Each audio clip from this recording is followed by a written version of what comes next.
Semasa jahiliyah ada dua suku yang selalu bermusuhan, yaitu suku Aus dan suku Khazraj.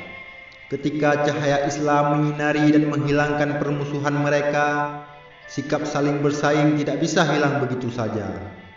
Hanya saja persaingan mereka kini dalam menunjukkan bakti dan perjuangan serta pembelaan kepada Nabi Sallallahu Alaihi Wasallam dan Islam. Ketika suku Aus diwakili Muhammad bin Maslamah dan teman-temannya berhasil membunuh musuh Islam, Ka'ab bin Asyaf, seorang tokoh Yahudi yang sering menghasut dan menyakiti orang-orang Islam, suku Khazraj berusaha untuk bisa mengimbangi prestasi tersebut.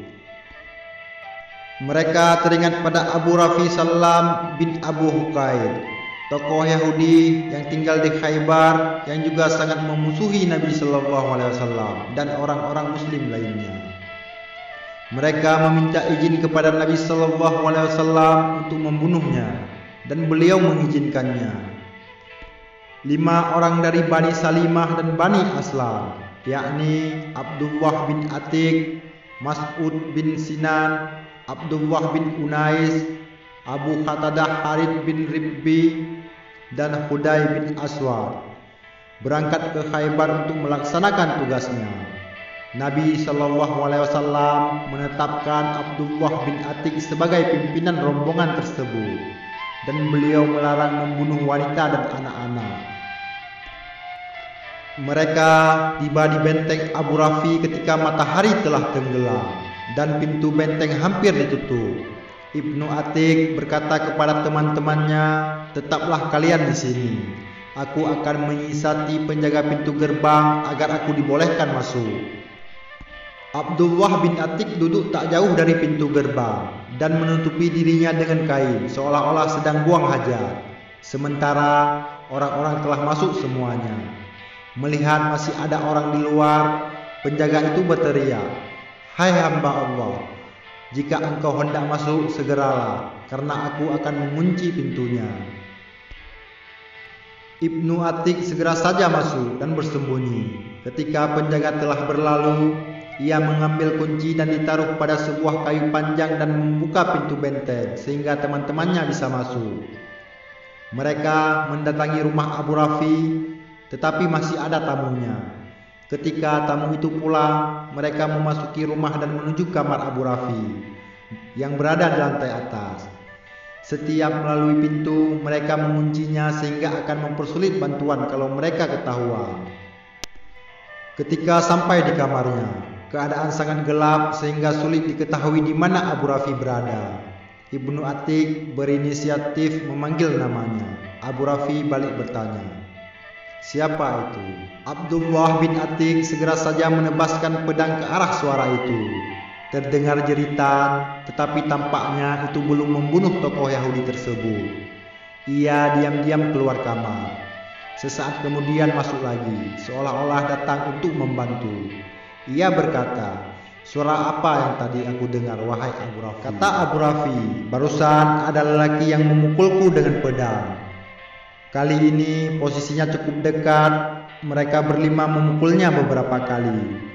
Dan terakhir menusuk perut Abu Rafi hingga tembus ke belakang. Setelah itu mereka segera keluar dari kamar dan rumah tersebut. Tetapi Ibnu Atik kurang hati-hati sehingga terjatuh ketika menuruni tangga.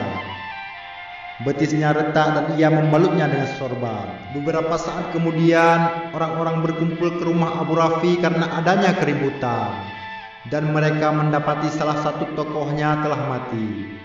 Istri Abu Rafi menceritakan apa yang terjadi. Ia juga sempat berkata, "Saat itu aku mendengar suara Ibnu Atik, tetapi aku menafikannya. Apa mungkin Ibnu Atik ada di sini?" Mereka berlima tidak langsung kembali ke Madinah, tetapi menunggu sampai pagi di luar dinding benteng untuk meyakinkan diri bahwa tokoh Yahudi itu sudah mati. Ketika seorang telah mengumumkan kematian Abu Rafi, mereka segera pulang. Tiba di Madinah, saat itu Nabi Sallallahu Alaihi Wasallam sedang berdiri di atas mimbar. Beliau langsung menyambutnya dengan bersabda, "Wajah-wajah yang telah memperoleh kemenangan. Wajah engkau juga memperoleh kemenangan, ya Rasulullah, sahut mereka. Nabi SAW meminta pedang-pedang mereka untuk memastikan kematian musuh Allah tersebut. Dan beliau bersabda, "Benar, ia telah mati. Ini ada bekas makanannya di bagian mata pedang." Kemudian Nabi SAW mengusap kaki Ibnu Atik yang sakit, dan seketika itu sembuh. Dalam riwayat lain disebutkan bahwa mereka berlima mengklaim dirinya yang membunuh Abu Rafi. Setelah memeriksa pedang-pedang mereka yang masih membekas darahnya, Nabi SAW menyatakan pedang Abdullah bin Unais yang membunuhnya karena ada bekas sisa makanannya. Wallahu a'lam bishawab. Terima kasih telah menonton video dan juga membantu channel ini. Silahkan like dan juga berkomentar sebagai bahan diskusi. Dan jangan lupa tekan subscribe dan lonceng notifikasi agar kamu selalu diberi informasi mengenai video baru dari channel KSTV Official. Wallahul muwafiq ila aqwamit thariq. Assalamualaikum warahmatullahi wabarakatuh.